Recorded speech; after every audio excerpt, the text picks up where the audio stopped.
You know, while the entire world is fixated on which AI is the smartest, a kind of shadow war is being fought. And it's not about intelligence, it's all about economics. So let's just ask it. Is Google secretly winning the AI war? I know. The popular narrative says Google's playing catch-up, but what if that's just a deliberate misdirection? What if Google isn't just in the race, but is actually rigging the whole game in its favor? Yeah, the story we all hear is that Google's frantically trying to build the quote-unquote best AI, but focusing only on performance completely misses the real battlefield. Today, we're going to reveal a hidden strategy that could reshape the entire industry. This isn't just a technology race, it's an economic war. And Google's strategy has a pretty ruthless name, the economic oxygen strategy. The goal? Suffocate the competition, not with a better product, but with a cheaper one. This quote from tech investor Gavin Baker is really the key that unlocks Google's entire strategy. The idea is devastatingly simple. Make AI so cheap that competitors literally go broke just trying to match you. You suck the very profitability, the oxygen, right out of the market. And this is a classic monopolist tactic. It's called predatory pricing. You use your massive resources to sell at a loss. Smaller competitors, well, they can't keep up. They either go out of business or they're forced to build on your platform. And once you're the only game in town, you get to set the price. This whole strategy is brilliantly illustrated by the airline industry. Think about it. Competitors like OpenAI are building the Emirates of AI. It's a high-cost, premium, luxury experience. Google, on the other hand, is positioning itself as the Southwest Airlines, the low-cost, high-volume provider that basically commoditizes the service. They don't need to be the best, they just need to be the cheapest. So how can Google possibly afford to wage this kind of economic war?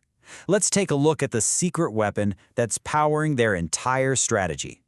The answer is total vertical integration. See, a typical AI startup, they have to rent a model from OpenAI, run it on Microsoft's cloud, using chips from Nvidia.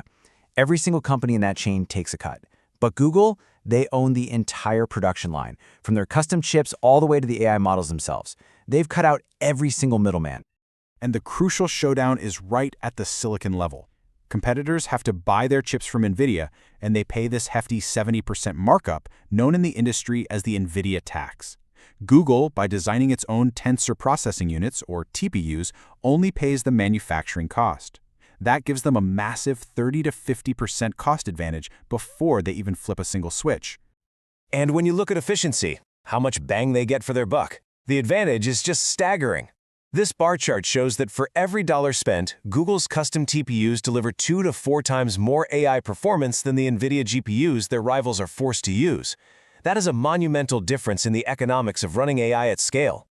This incredible cost advantage leads to the most provocative part of their whole strategy. Analysts estimate that Google could rationally operate its AI services at a negative 30% margin. That means deliberately losing 30 cents on every dollar. So why on earth would they do that? Because they can.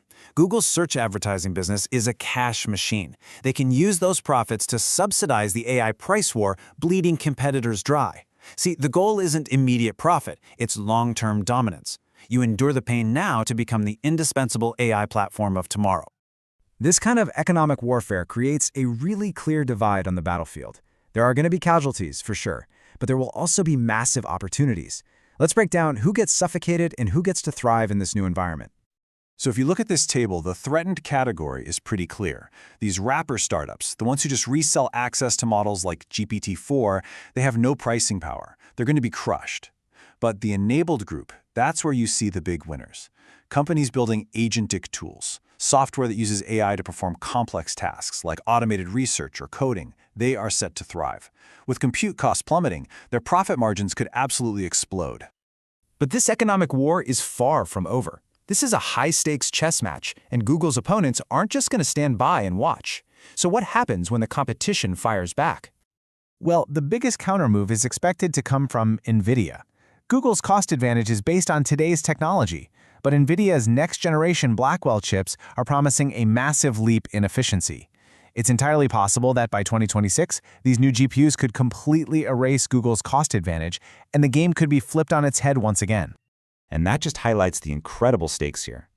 Elon Musk, who's no stranger to this kind of competition, has framed this as the highest ELO battle ever, a a reference to the rating system for grandmaster-level chess. This is a strategic conflict between titans, and it all starts with the fundamental economics of the computer chip. And that leaves us with this central question of this entire conflict. As we watch this war unfold, we have to ask, what truly matters more?